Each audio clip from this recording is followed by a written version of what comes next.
to be listened to with regards to where they live and how they want to live their lives peacefully. It's all in the quest for this zero carbon and this getting rid of cars. And, you know, it'd be fine if we had a Lewis or if we had a Dart or we had a rocking bus service. And I know it's an old city with narrow roads and what have you. But listen, this business with regards to cycle lanes, give me a break, will you? Seriously. Anyway, back to the phone lines, because John O'Donovan's been through this in the past. I suppose really, with the water protest, John, right? But are you saying to me they tried the same caper in the past? Where did they try it? Out around the Tory Top Hill area, is it? Yeah, Tory Top Road, Neil, which nobody cycles up, right? I mean, it's the same as the north side with the hills again, right? But we had loads of meetings and there was councillors there and the mandarins came out from the city council. They were left with the understanding that this was not going to happen. People were going to chain themselves to the trees. And we stopped it. It was going to affect the cemetery, St. George's Cemetery, the parking for funerals. It was going to affect the businesses there. Was it for cycle lanes? For cycle lanes, yeah. There was €800,000 allotted to put a cycle lane up Tory Top Road. 800,000. You know they get this money. City council they get very excited about the millions and millions. I believe that at the end of the day they had so much money to spend in the ward of Mahon that they had to come up with some idea or some way to spend it or give it back. So they did some work on bus shelters, don't get me wrong, and places for buses to pull in and what have you. But they got into a panic and decided, cycle lanes, quickly, spend the money. Well, the 800,000 was allotted for Tory Top Road anyway. I don't know where it went in, but they couldn't spend it there. They weren't allowed by the community to spend it there, right? And the community won the day. Now, what advice I would give to the people, I'd be up there this morning from the virus or something, and I'm a bit unwell, so apologies for not supporting the people up there.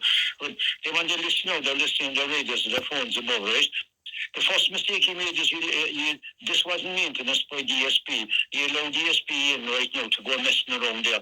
They should be stopped now. Now, that's after happening now. But the next phase now, if somebody comes up now with chainsaws, this is going to be a private contractor now, because we all know now, Neil, that the council have no workers anymore. They got rid of all that, right? Everything is contracted out now.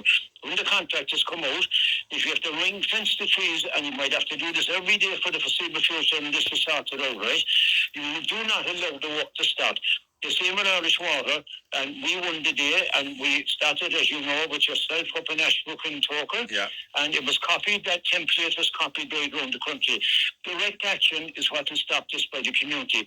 The community own those trees, they own the footpaths, they own the road, they're sovereign the citizens, they're citizens of Cork, they own the trees, those trees, and if the guards come up now, guys, if you're listening, do not be intimidated by the guards coming up, or if the guards say you have to move to let the work commence. You do not move, you do not let the work commence, right? You tell the guards to do, this is a civil matter now. These trees belong to the community. We are not giving permission for these trees to be cut down. It's a civil matter, then you have no function here today. Yeah, you have to stand their ground. I know that if they stand their ground, though, I don't want to be in any way encouraging misbehaviour or people being hurt or any kind of argy-bargy in the area. There should be no misbehaviour, no one getting hurt, because the guards will just be told this is a civil matter, and a lot of the cases even go back to the water again. I mean, the guards just went away. The guards have enough to be doing, right?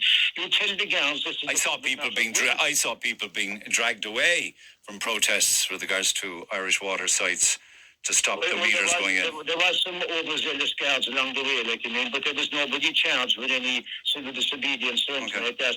If they do come up, and if they start asserting themselves and say, you'll have to move now, and you'll be arrested, or then start quoting the Public Order Act, you have to stand together, guys, because you can win this. We won this now.